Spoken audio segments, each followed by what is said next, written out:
Welcome to the Mission Driven Podcast, the show designed to empower, educate, and encourage you to stay focused and committed to your mission. I'm your host, AC Cristales. Let's get ready to roll. Welcome to Mission Driven with AC Cristales. I'm back. Man, it's been 2 weeks since I've recorded a podcast episode. And I just want to say thank you to those who have inquired and asked me about where the podcast was at. It just lets me know that you guys do listen to the podcast and you still want the podcast. And so I just want to apologize that the last 2 Sundays I just haven't put anything out. You know, it's just been a crazy first part of the year. You know, we're already in February, and the last podcast that I recorded, was the day that Kobe Bryant died. And I don't know if I was shook by that. I mean, I think, a lot of people, here in the United States and really worldwide were shaken by that. But I just think it was a culmination of things, just like I expressed in that last podcast, realizing that one of my students had passed away a couple of weeks before that, and visiting, his parents that day that Kobe died, and just being busy, right? Just being busy with things with my daughter.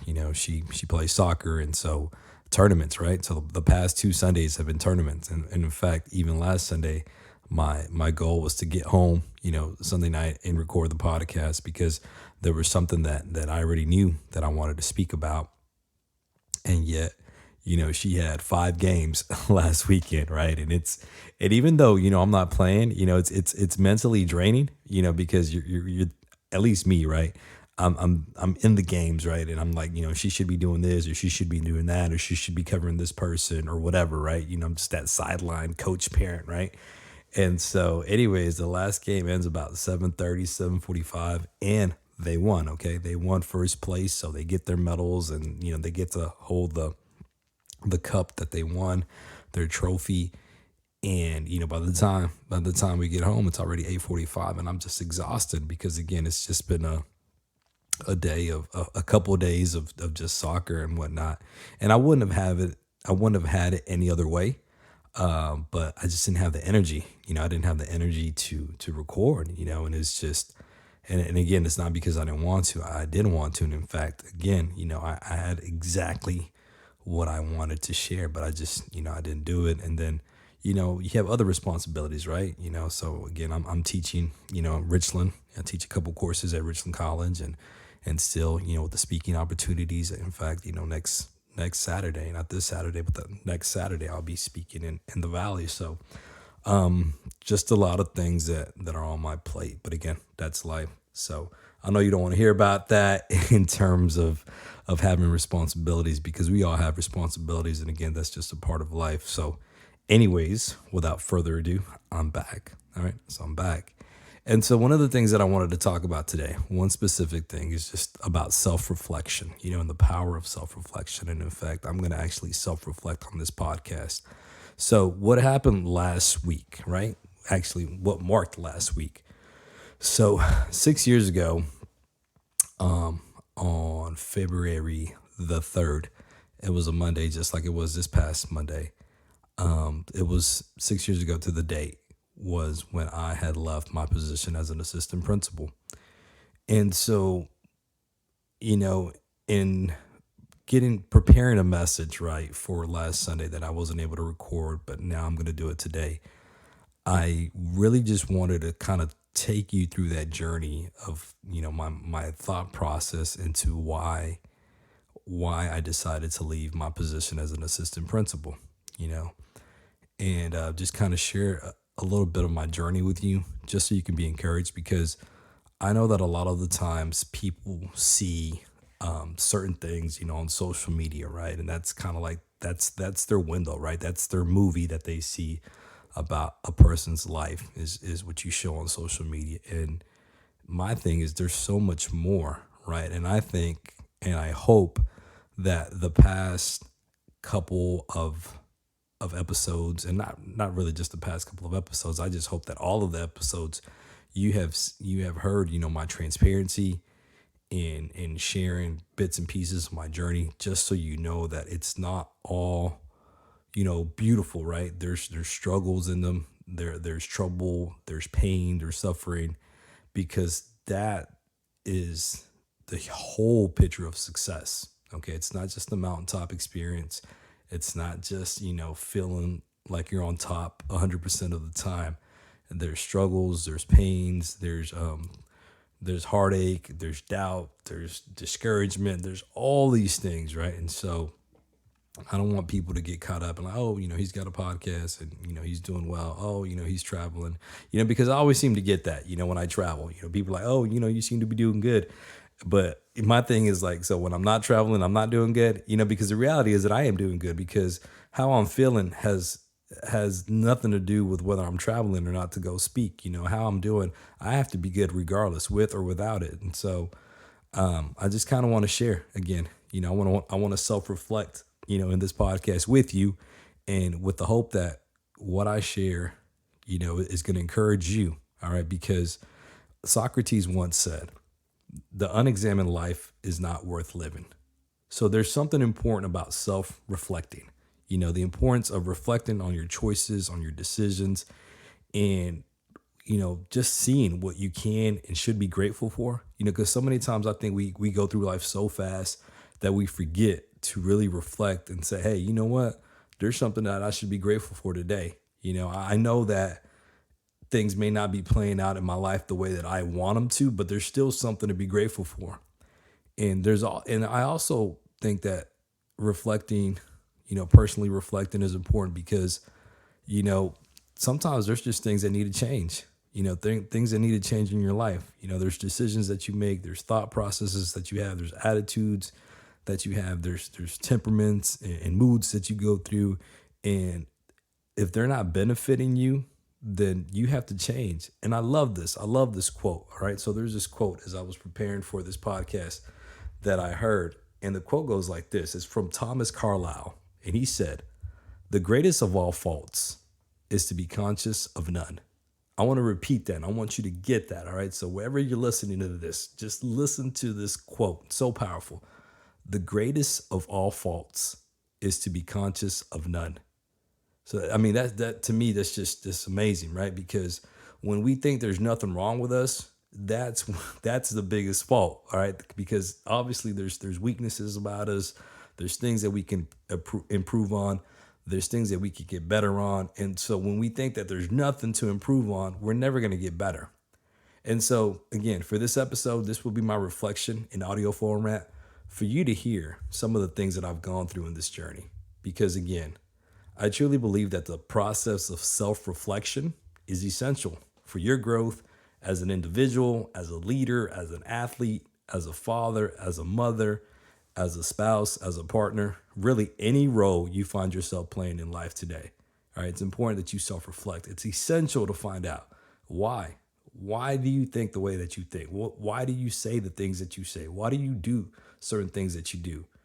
And if need be, right, if you're really self-reflecting and really being honest with yourself, you find, hey, maybe I need to change that about myself. Because if anything, I need to go through this self-reflection process so that I can better myself. And I strongly believe that we can all get better.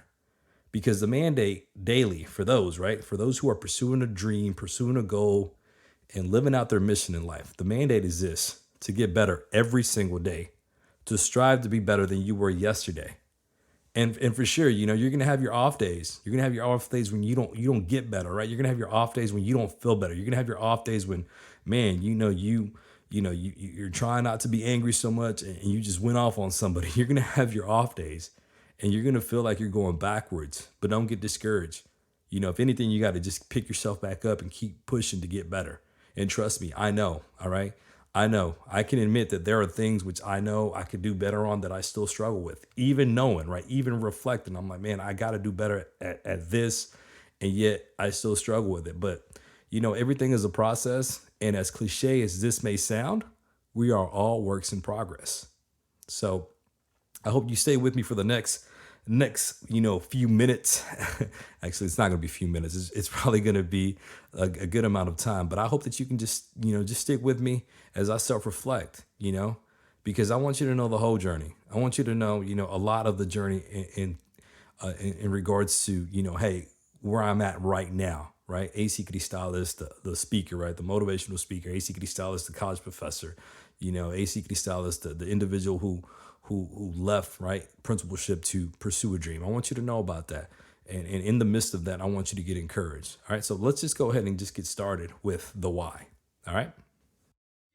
Every bad decision I made, every sister I played, but I'm still paranoid to this day, and it's nobody's fault. I made the decisions I made. This is the life I chose, or rather the life that chose me. If you can't respect that, your whole perspective is whack. Maybe you love me when I fade to black. Give me some light, cell phones lighter.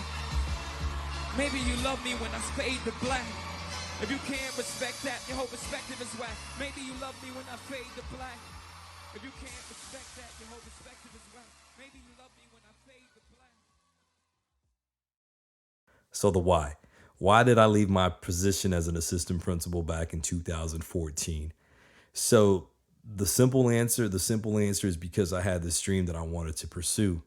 But really, there was a lot more that led to it. It wasn't a rash decision where I just said, "Hey," I woke up one day and said, "Hey, I don't want to do this no more." It's one in which, for years, I can really say years that I contemplated. I contemplated like, look, there's something burning inside me, right? There's this dream burning inside me where I want to share my message with more than just the parents and the community in which I serve. I want to go out there and speak, but I just never knew how to do that, right? And so I still remember my first speaking engagement at the education level, because for those of you who remembered the first episode, who were listening in the first episode, you guys know that when I was 15 years old, I was involved in youth ministry, and so I talked about in my first episode ever about how I won that, that talent show, and that's really what started the mission, winning that talent show. And it wasn't about talent for me. Again, it was about me just sharing my heart and sharing my story. And so there was this fire, right? That when I spoke, I knew that God was using me. And not only that, people confirmed that, right? People were like, man, we were blessed by what you shared. And I was just 15 years old. So that's really when things started, speaking wise. And so, but when I spoke for the first time in an educational setting, it was at a college fair for high school seniors. And so I was invited by the district to speak to the high school seniors, to the Latino high school seniors. And it was a packed house. There was at least 400 people in there, and I had never spoken before. And I just you know, remember one of the district leaders coming up to me and he was just like, just go do what you do, and I had never spoken before. So I don't know what he meant. I guess he just knew that, I had this connection with young people, and so I just went and did what I did. It was my first year as an assistant principal. So I was still pretty young. All right. I was 25 at the time. Yeah, still pretty young. I'm 38 now. So, 13 years ago. Right. So I go out there and I speak, and I can't even remember and tell you what I spoke about. But I do know this. I do know that it was impactful. And I do know that there was a sweet lady, right? Linda Flores, so sweet. Linda Flores, who used to be the community liaison, in Garland ISD, who came up to me after I was done. And she was like, "You were amazing." And she was like, "You need to start charging." And I had never thought about it. I had never thought about charging. I had never thought about charging to speak. So I was just like, all right, that's cool. And so that was one of those moments like, okay, well, maybe I can do it. Right. So I started speaking sporadically, but, I was involved as an assistant principal, and I was like, every chance I get, I'm just going to speak, so whether I'm speaking to, an eighth grade class, or I'm speaking to, the sixth graders, or whatever it is that I'm doing, I'm just going to do my best. Right. Or when I'm doing a parent program. So that's kind of how it started. Right. It's one of those things where, if you guys are familiar with Malcolm Gladwell's book, The Outliers, right, where you start putting in your hours, right? So I just started putting in my hours, and whatever opportunity that I had, I was just gonna speak, and just do my best. But again, it wasn't like so I could get paid. It was just like, look, I just want to speak. I just want to share my heart, and I just want to be impactful. And so, I do that for a couple of years, and then I'm at a different middle school, And then the itch really starts happening. And I think the itch started happening when we went to the convocation, and the convocation speaker wasn't that good. All right? I can't even remember and tell you who it was. And trust me, I give people props. All right. I mean, there's a lot of speakers that I've heard who have done phenomenal jobs, right? And they've made me like, oh, okay, I can do that as well. And then there are other ones who are like, man, how the heck did they they get that spot, right? Like I can definitely do that. And so that's really when it started, and it started the itch to be like, hey, maybe I can pursue this, as another avenue for me just to share, my heart and my story. So I started just thinking about that, right? And I'll never forget this too. I'll never forget this now that I'm reflecting, right? I do a presentation, a staff development presentation in the summer, and nobody knew, right? Nobody knew that I was going through a rough time, just personally, just going through a rough time. But my thing is, look, every time you have an opportunity to speak or to work, right? Or every time you go to work, right, you got to put your personal stuff aside, as much as you can, right? And because it's business, right? It's go in there, you do what you got to do. And so again, nobody knew that I was just going through like some major, major, major troubles, right? But I go and I do the staff development presentation, and again, I do it with passion. And then one of the teachers comes up to me and says, "You missed your calling." And I'm like, "What do you mean?" He's like, "Dude, you got a calling. You got a calling to speak." And I was like, "Man, you don't even know how much that means to me, man." And I told him like, "Dude, I'm having a rough day, rough week." And for you to say that, that's just confirmation to me that when I speak, there's something about it, right? There's a gift, right? There's a talent when I speak. So, to that individual, he doesn't even know, right? That when he said that to me, it just, man, it kept, my fire going in regards to, wanting to speak and whatnot. So he said that, and again, it's just one of those things. Here's the thing for those of you who are listening to this. Look, understand that there will be people in your lives who will come and let you know, hey, you should be doing this, right? I know we always talk about the negative people who tell you that you shouldn't be doing something, or maybe they try to lead you in something that isn't really for you. We have those types of people, but we also have people who will speak life into us and be like, hey, this is what you should be doing. So it's about having that wisdom, right? It's about having that discernment, like who do I listen to? And so let me just tell you this, you should listen to the person who confirms what's already in you. All right, let me say that again. You need to take heed and listen to the person who says something that confirms that which is already in you. All right. So again, I knew that, from a young age, God had given me this gift to speak, and I wasn't tripping about it in terms of, hey, I should be out there traveling the world, because I wasn't pursuing that. What I pursued was to be an assistant principal. So my thing is I'm going to be faithful there. So as an assistant principal, again, whether it's a class meeting or whether it's a parent meeting or whether it's a staff development meeting, I'm going to give it my all. That's my ministry, right? That's where I speak. So I really wasn't thinking in terms of, hey, let me, start traveling, across the country or around the world to speak.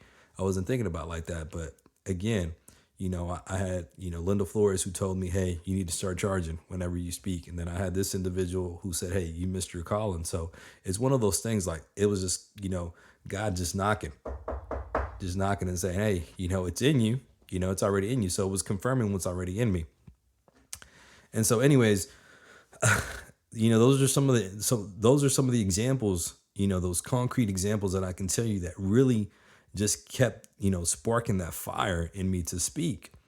And so two things happen. All right. Two things happen. Isabella, and I always gauge things on Isabella's age. So Isabella was 2 years old. All right. So she was 2 years old. And so this was 2011. Okay.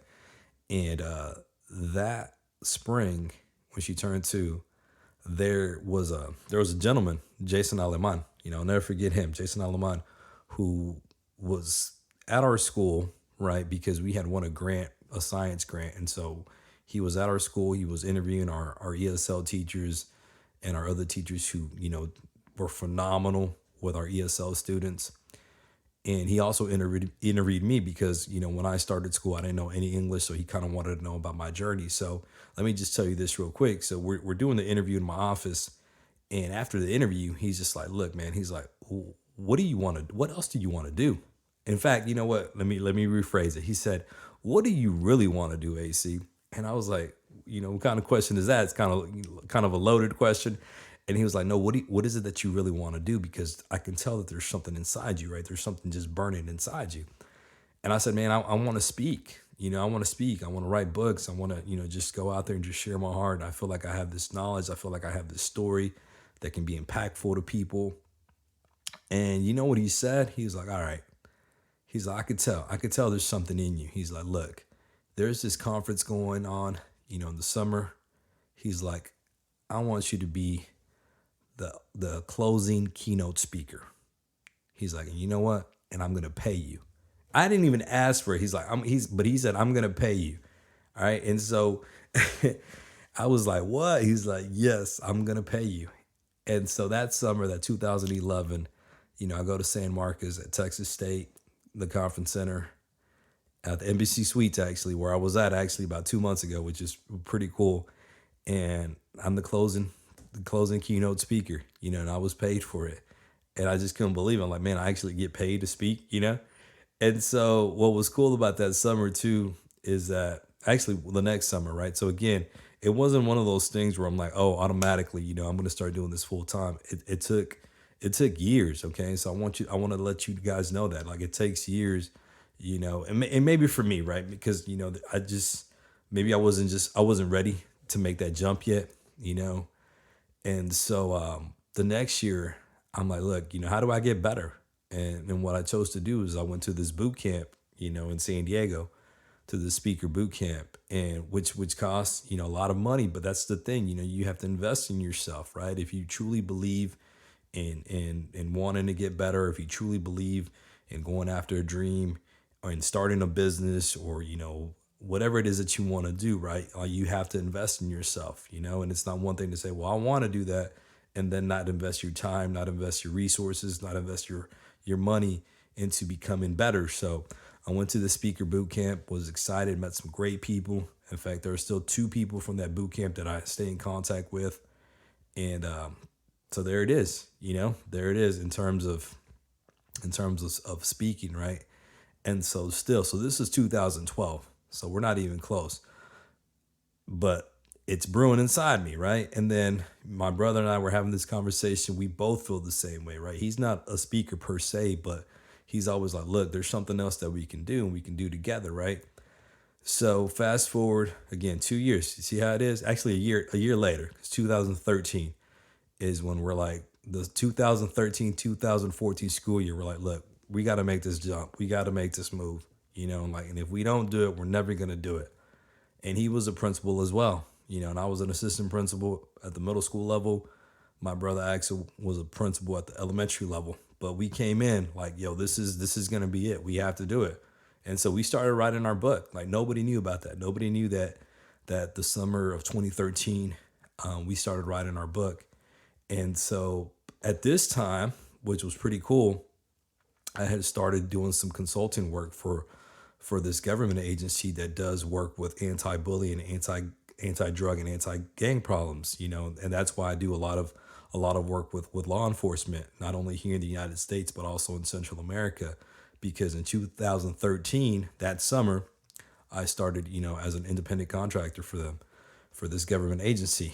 And so my first gig with them was in Lansing, Michigan, right? So I go to Lansing, Michigan, and I still remember because I'm out there, doing my thing, nervous, right? Because I had never spoken to a group of officers, but also, I'm writing the book, right?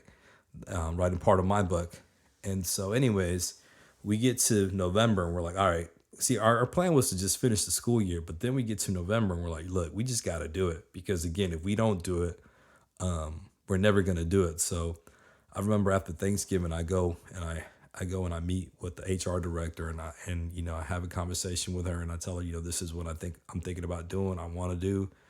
And then I talk to my principal, And because one of the things you want to leave on good terms, right? You don't ever want to leave on bad terms. And so they were like, HR was like, can you give us till the end of the month, till the end of January, to find your replacement, because our thing is like, we're just not going to come back after Christmas.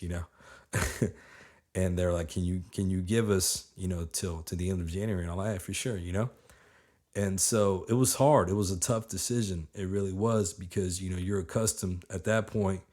I had, been in education, as an assistant principal for 8.5 years, and as a teacher for 3.5 years. So that's, 12 years. And then, the 1 year, a year and a half that I did as a bilingual aide.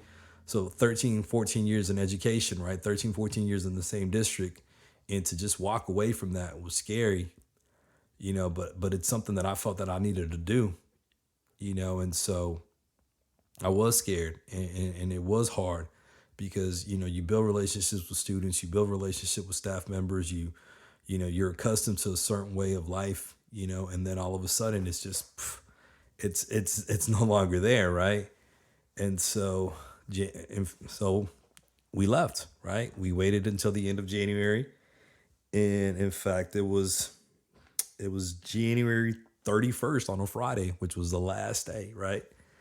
And so that was it. January 31st of 2014 was my last day as an assistant principal. And, that's when it started. But again, I want to let you know why, right? There was a why. And, and I hope that you got that it was never because, I was fed up with being an assistant principal. I mean, of course, are there things that discourage me? Of course, but that's any job, and I'll tell you that, there's pros and cons to every profession. There's pros and cons to being an entrepreneur. There's pros and cons to being any type of profession. You're going to have your pros and your cons, and you just got to work through them. And so, but it was never like, oh, I got to leave because I hate this, or I got to leave because, I'm not appreciated. It's not even about that. It was like, I mean, look, I'm still working in education. And, and last year I spent 7 months at Bussy Middle School as an assistant principal. And this past year, last semester in the fall, I was at an elementary school. So it's not that I hate the principalship job, it's just that there was something brewing inside me. And that's the thing, I want to let you guys know, again, as I'm reflecting, that if there's something that you want to do, make sure that you want to do it. Make sure that it's something that it's a burning desire in you. You're not doing it just simply because you see somebody else doing it, right? And that's the thing. That's the trap of social media now, right? Oh, so-and-so is doing that. Maybe I should do that too.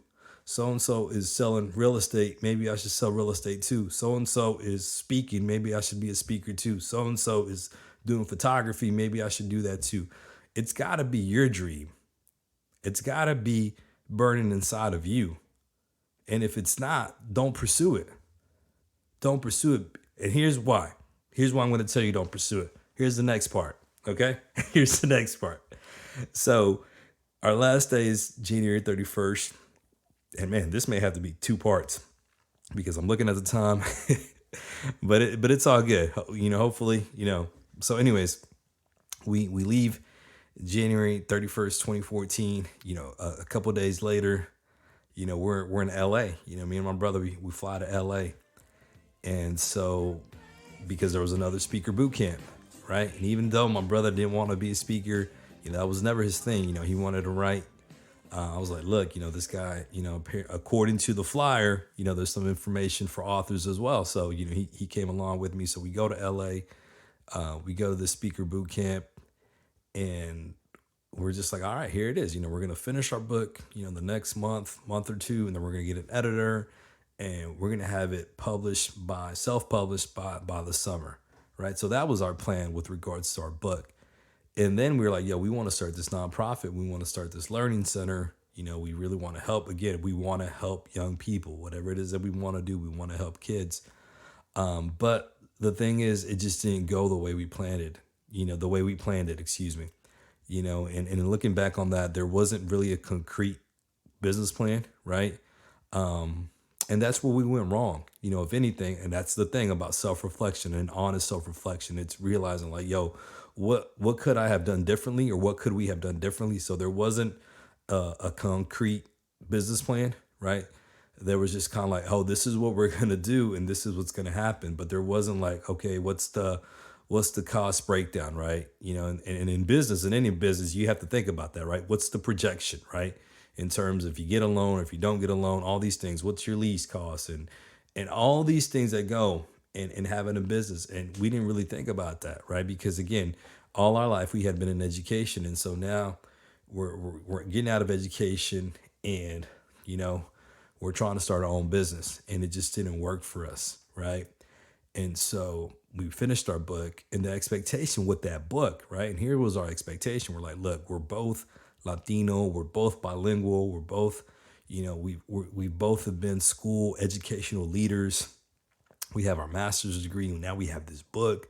Like, of course, doors are going to open for us. Of course. Like, why wouldn't anybody want to hear our story, right? Why wouldn't anybody want to know more about us, right? Because why wouldn't schools want to invite us, And that just didn't happen. It didn't happen. And so, my brother kind of just, started, doing his own thing. He went back into teaching and he started working on his psychology, degree, which is awesome, because now, he has his second master's in psychology and he's working on his hours to become a licensed professional counselor. So, man, I love him for that. He's doing what he wants to do. And so me, what I did, and let me kind of just give you what I did, right? So as soon as I left, right, my position, right, again, we had the plan to do the nonprofit, didn't work out. But the speaking thing, right, man, I can knock that out, right? And so I started speaking everywhere. And wherever anybody would take me, I started speaking. And I did it for free, all right? And so I was speaking to Avid classes because I know that the Avid program, they really focus on having guest speakers. So I would email Avid coordinators and like, look, I'll speak to your kids. I'll speak all day. I'll speak to, 8 periods. And I did, and so I would do that. And here's why I did that. Number one, I wanted to share my story. But number two, it's the Gladwell effect, okay? The Gladwell principle, the putting your 10,000 hours in. So I was putting my 10,000 hours in. I wanted to get better. I wanted my message to get polished. So I started doing that. And so there it is. And so then I'm like, okay, I'm putting in all this time.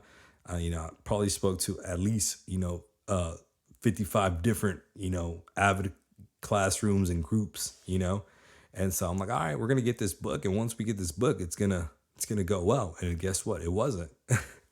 I think the only speaking gig I got that year, 2014, I think I got 2. I think I got one where I went to Phoenix, Arizona and did a law enforcement training. And I went to El Salvador and that was it.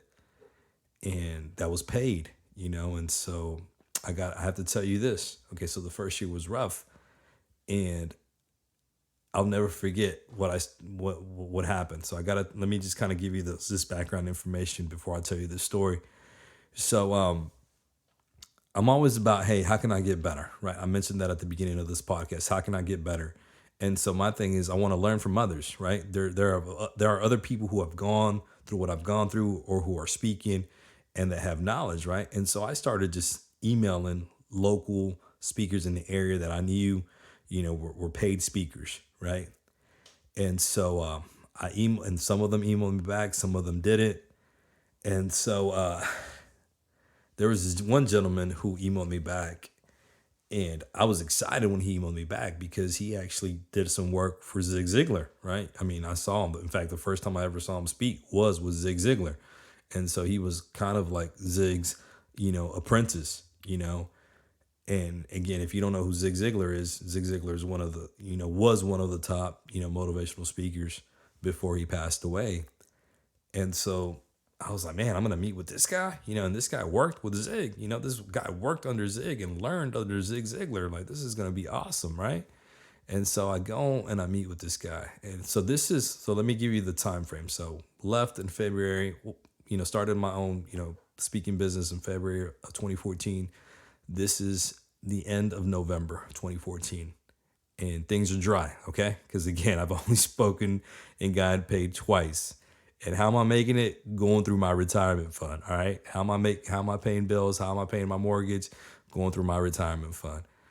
And so I meet with this guy at a Starbucks, and immediately I'm just like, this guy's just here just to be here. He's not really here for me. He's kind of just, he's just here. He's looking at his phone, was not even paying attention to me. Like, man, like it was pretty bad. I was like, man, like what, what's going on? Like, I mean, he looked so disinterested, and it's just like, forget this, and I'm very, I can get very prideful and very stubborn. And I was like, well, forget this. I mean, and then he was like, well, you need to do this, you need to do that, but nothing really tangible information, nothing really helpful information. So, but again, what I took away from that meeting wasn't even what he said. It was how he treated me. It's one of those things, right? It's not so much what you say, but it's how you treat somebody. Because you can say a lot of things, but if you treat somebody, or if you say it with the wrong tone, or if your nonverbal is not backing it up, people will remember that, right? It's one of those things where that old saying, right? People remember how you made them feel, not so much what you said. And so I know how he made me feel. He made me feel like dirt, or I chose to allow myself to feel like I was dirt and nothing. And so I remember I leave that meeting, and again, I was excited before it, right? But I leave that meeting, and I go and I call my brother. Actually, I text him. I'm like, I don't know what the heck God is doing, but this is ridiculous. Like I don't know what, I don't know why. I was just questioning. Right. Bottom line, I was questioning. Because the book had already been out, and again, it wasn't doing what we had envisioned it for it to do for us. And and I got sad. I got sad, and I got dejected, and I was like, what the heck am I gonna do? Because I can't continue like this, right? And so the meeting was about 35 minutes from my house, but on the way to my house was the college that I attended when I was 17 years old, right? And so I was like, I'm just gonna go to Richland. I'm gonna go to Richland because that was a place where I felt alive. That was a place where I felt when I was 17 years old that I could conquer the world. So I go to Richland, and I look for my professor, because I know she's still taught there, and I find out where she's teaching, and I wait for her class to end. And afterwards, I just kind of class is over, and I'm like, look, can I talk to you? And she could tell like I needed to talk to somebody.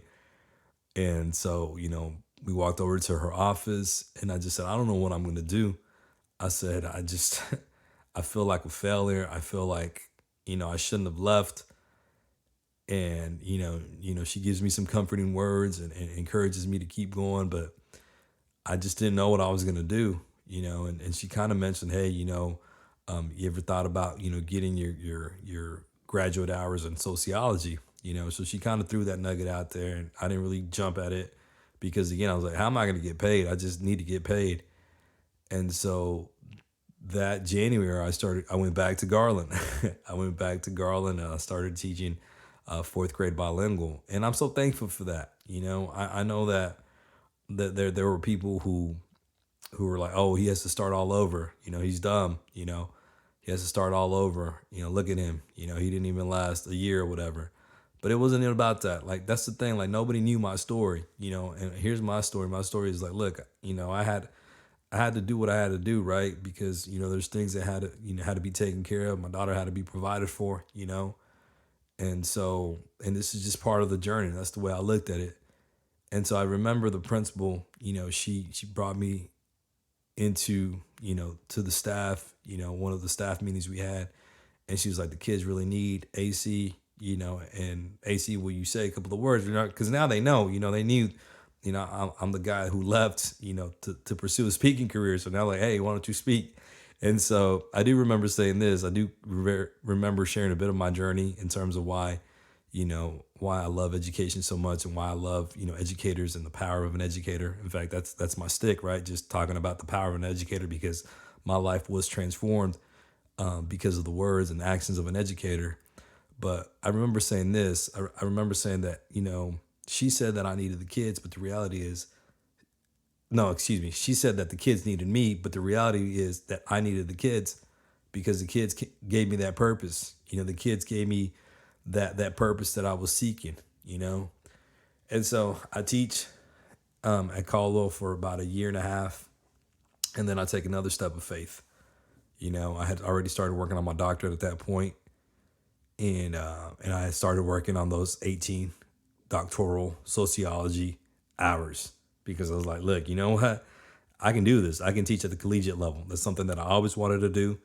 Again, it didn't resonate when my professor had told me that a couple months back, but after my head was clear, because sometimes your head has to be cleared, and that's why you self reflect, right? Because you clear your head, and you start thinking, okay, now that my head is clear, and now that I'm not worrying about these things, and I'm not overwhelmed by all these feelings, now I can think clearly. I started working on my doctoral program, in higher education, and I started knocking out those doctoral sociology classes because I was going to teach at the college. And so I remember, you know, the principal coming to me and saying, "Hey, you didn't sign your contract for next year." And I was like, "Well, I'm not coming back." And she's like, "Well, where are you going?" I said, "I don't know, but I know that God's going to provide." And she's like, "You may want to sign the contract either way." And I was like, "No, I'm not." And here's my thing, and trust me, okay, if you get encouraged by this, great. But my thing was, look, if I sign that contract, it's going to be me being comfortable. It's going to be me being okay with coming back. And I wasn't okay with coming back. And again, it wasn't because it wasn't because I hated the school or hated what I was doing. It was just because I felt again like there's something else out there and I can't hang on to this if I want to get what's out there for me, right? It's one of those things where like you have to let go of certain things before you can get what's there for you. And so I don't sign the contract and I don't know what I'm going to do, but it all worked out because, in August of that year, my professor becomes the dean of social sciences at Richland. And she gives me that call and says, "Hey, I told you, that if you got your 18 hours, I would get you in." And sure enough, she got me in. And lo and behold, I've been at Richland College ever since. And so that's just the power of faith, the power of stepping out on faith and believing, even if you don't see it, just believing that it's out there for you, but you just got to take those steps of faith. And so, and again, it gave me the flexibility. I started teaching at Richland in 2016. It gave me the flexibility to continue speaking. And little by little, I started, little by little. At that time, I was already getting more speaking gigs. And in fact, while I was at Caldwell, it's funny, right? It's funny how things worked out. When I was at Caldwell, I started getting a lot more speaking engagements, right? And it's crazy, right? Like when I didn't have anything, I wasn't getting any speaking engagements. But the moment I was working again, I started getting all these speaking engagements, right? So it's just crazy how life works sometimes. But man, I was thankful to have a principal who was flexible with me and who believed in me and who said, "Hey, it's okay. You take your days and go speak. I know you're going to be good for the kids. I know that the kids are going to do well." So I was thankful for that. And again, that's why I told you, you self-reflect, right? And you realize all these things that you can be thankful for. And so in 2016, I'm teaching at Richland, and again, with the flexibility to go and speak, and I was speaking a lot more. And 2018 was really my year, when I really, I became a member of the National Speakers Association as a result of making a certain amount of money in a year that I could become a member of the National Speakers Association, because there's certain criteria that you have to meet before you can be accepted into their association. You can't just say, "Well, I'm a speaker, I want to be part of the National Speakers Association." No, you have to make a certain amount of money or speak a certain amount of times before you can, be accepted. And so I did very well 2018, and then 2019, and then 2019 happened, and I did well as well. I just didn't speak as much. And I guess if anything, because again, I don't want to, man, there's just so much, right? And I'm already looking at the time and I'm like, man, we're 45 minutes in and there's just so much that I've skipped out on. But, throughout the upcoming episodes, I'm sure that I'll throw in some of these stories in, but I hope this has been helpful for you. But there's just so much. There's so much that I've gone through. So, but I want to just tell you this. So if anything, look at this. You have your ebbs and flows. I started, The first year was tough, right? Second year, got a little better. If anything, it's just ebbs and flows. Like I was telling you, you have your peaks, you have your valleys, but you have moments, right? And those moments that keep you going, right? And here's another moment that I want to share that I just feel strongly in my heart right now. I have a buddy of mine who he's an entrepreneur. He owns his own financial planning company, and I'll never forget this conversation. So I'm sitting in the classroom, right, teaching at Caldwell, and he comes and he visits me. And he's like, man, how many years have you been doing this? How many years has this been? I'm like, dude, it's about to be 3 years, man. I tell him that, right? So let me say that again. He said, we're sitting in the classroom, right? And he comes and sees me and we're talking about it. And he's like, look, dude, he's like, he told me this, I admire you, man. He's like, you're still going after it, bro. And I was like, yeah, for sure, man. And then I say this, I said, but it's been 3 years, man. Like, come on, it should have happened by now. And you know what he told me? He's like, dude, 3 years is nothing.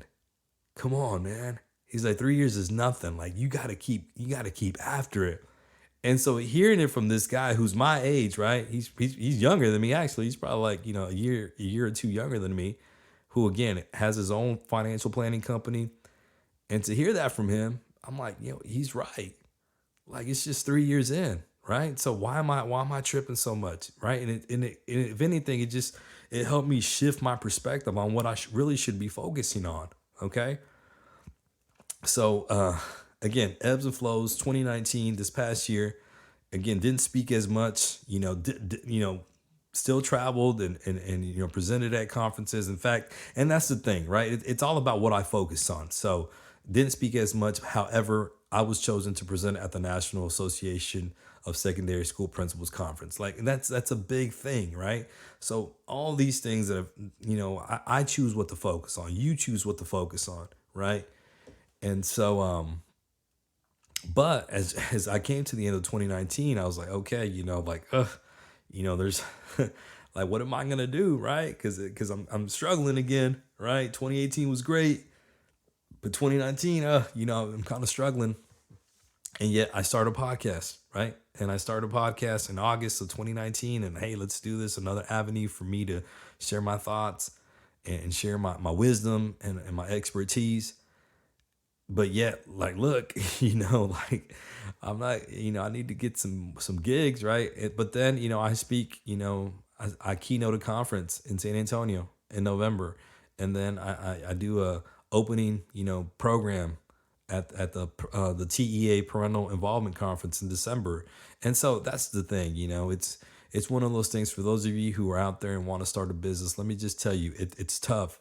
It's tough, but it's not impossible, right? You just have to know that you're going to have your peaks and you're going to have your valleys. So if anything, just plan. And I think that's where I'm getting better at, right? Just planning and being wiser in my decisions. And so here I am, 2020, right? With a podcast, 2020 with a couple of gigs lined up in the next couple of weeks, and still believing, still trusting, right? Still trusting, because I know that things are coming. And so, I know I always, in some of my previous podcasts, I always share something that I connect with in my life, right? Whether it's music or whether it's a movie. And I don't have a movie and I don't have a song. And I actually wanted to talk about, I actually wanted to share this one album, the Black Album by Jay-Z, because in the Black Album, that was kind of like his last album before he left, rap to just, do his CEO thing. And that's kind of like, when I left as an assistant principal, I was like, yo, this is my Black Album's like me, right? I'm going to fade to black. I'm going to leave and do my thing as a speaker, right? So I was actually going to use a little bit of that. And I still might, right? At the beginning, when I put this together and edit it, you may hear a little bit of what I was referring to. But I do want to play this clip by Dave Chappelle. And it's about Chappelle when he decided to walk away from $50 million, right? So he had a $50 million contract from Comedy Central, And for those of you who don't know this about me, I love Dave Chappelle. I think he's a comedic genius. But yeah, I mean, think about it. He had a $50 million contract and he chose to walk away from it because he felt that his health, mental health, was more important than having to, go through what he had to go through working for Comedy Central. Obviously, there's a lot more to the story, but let's just say people ridiculed him and people thought he was crazy. And when he left, because he went to Africa, for a bit, people like, yo, Dave Chappelle lost his mind. And so he received a lot of backlash.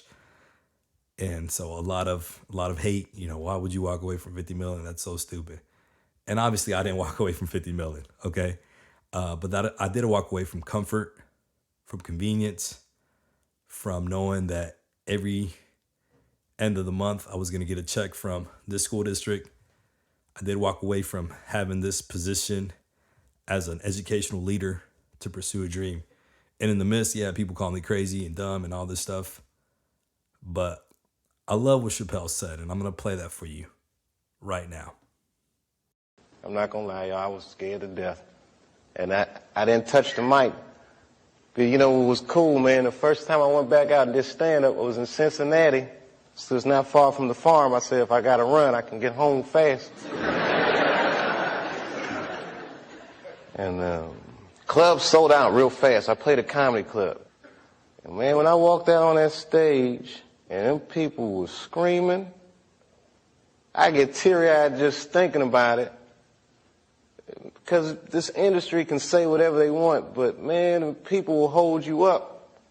And that crowd, man, my spirits were so low when they was just holding me up.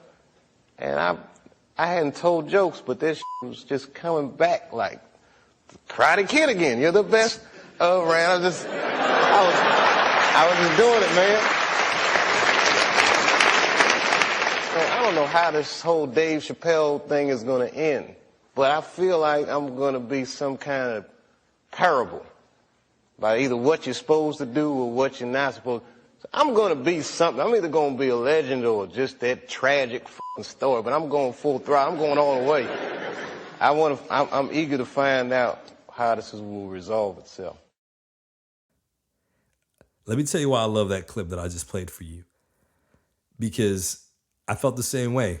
Like, I don't know how this AC Cristales story is going to end.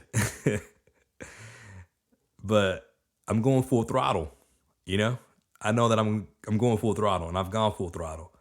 I'm going to go out there, and, people have said that I'm a wild card, right? that I'm a risk taker. But that's the thing. No risk it, no biscuit, right? How am I ever going to know unless I try? How are you ever going to know unless you try, right? How are you ever going to know what you're capable unless you go out there and try and give it a shot? So, yeah, there's some things that I'm planning for 2020, things on the horizon. I'm going to continue with this podcast. Trust me. In the past, couple weeks, I was like, man, should I even continue? And then I'll get that message on Instagram and be like, yo, like, hey, where's your podcast? I'm like, man, I can't stop, And so, yeah, there's discouragement sets in. Discouragement sets in sometimes because, you don't think it's going the way, not that you don't think, it's not going the way you planned it to go. Like, seriously, like where I'm at right now, it's not what I envisioned. It's not what I pictured. It's not what I thought. And so what keeps me grounded, what keeps me rooted is my faith. It's my faith. And so I want to share this scripture because this is really what's keeping me grounded. This is really what's keeping me on my grind. And it's this. It's the scripture that says, for my thoughts are not your thoughts. Neither are your ways my ways, declares the Lord. For as the heavens are higher than the earth, so are my ways higher than your ways, and my thoughts than your thoughts. And there it is, guys, for me. All right, for me. Yeah, I have plans. Yeah, I have a picture of how it should play out, of how it should have played out, of how it should be. And yet, there's a sovereign God who says, nah, not like that. Not like that. And sometimes I don't understand it. I don't get it. I'm like, why not like that? Why not like that? Like, why is it not going to play out like that? And here's the thing. I may not understand it, but I have to trust that he knows. God knows what's best for me.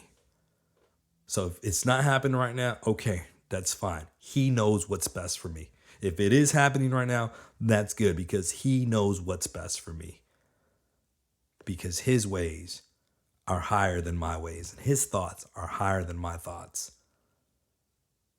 And so why do I reflect? Why did I choose to reflect? Because it's been 6 years.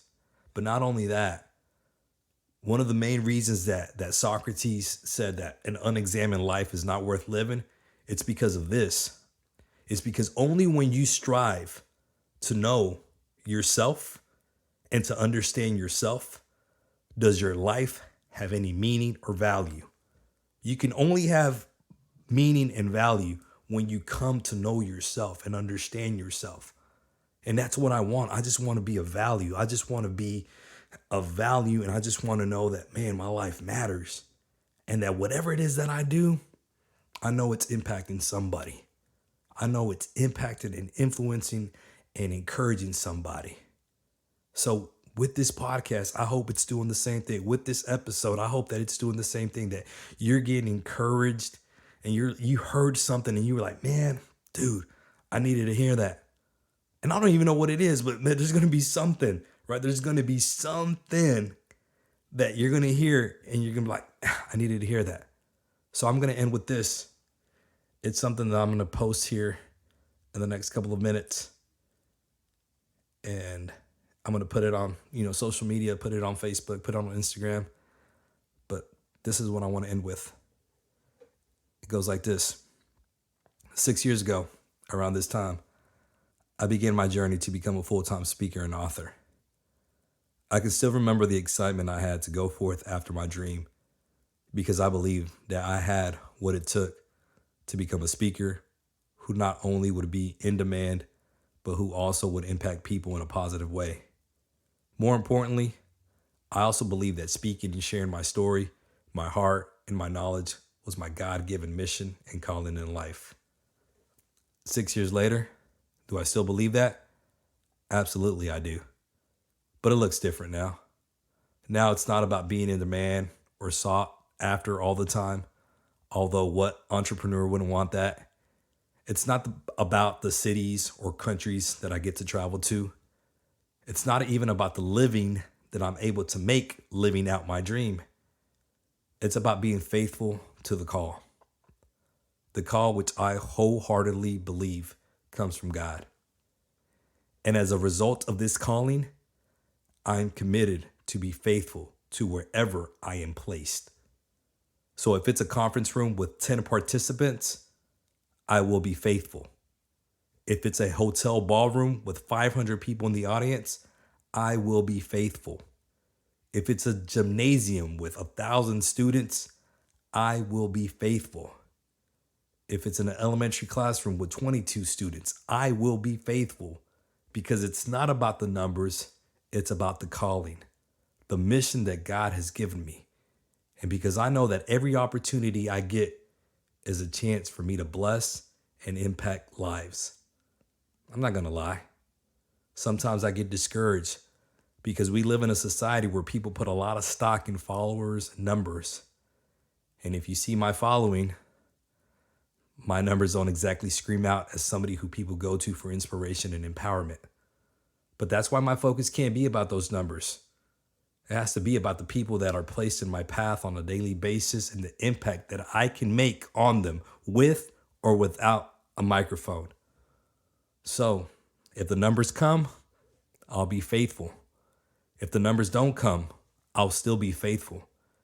And this is my hope and prayer as I embark on year 7, that I continue to focus on the most important things.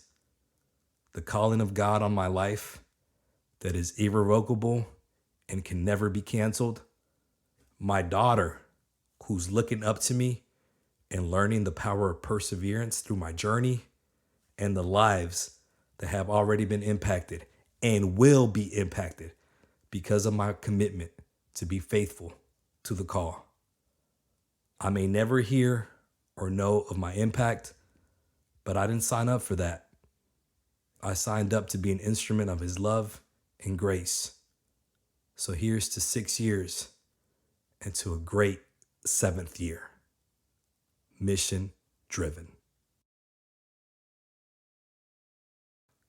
That about wraps up another episode of Mission Driven with AC Cristales. Thank you guys so much for listening to another podcast episode. Thank you for continuing this journey with me. Don't forget, if you've enjoyed this podcast, make sure to share it with your friends. Make sure to share it on social media. Make sure to spread the word and let them know, hey, yo, check out this podcast. It's encouraging and inspiring and empowering. So if you're listening to the show on Apple Podcasts, make sure to subscribe to the show and make sure to rate and review the show. Or if you're listening on Spotify, please hit that follow button and follow the show. Or if you're listening on YouTube, make sure to subscribe to my YouTube channel so you'll be up to date with the latest and newest podcast episode. So remember, the mission is now, so remain mission driven. And as always, faith, hope, love.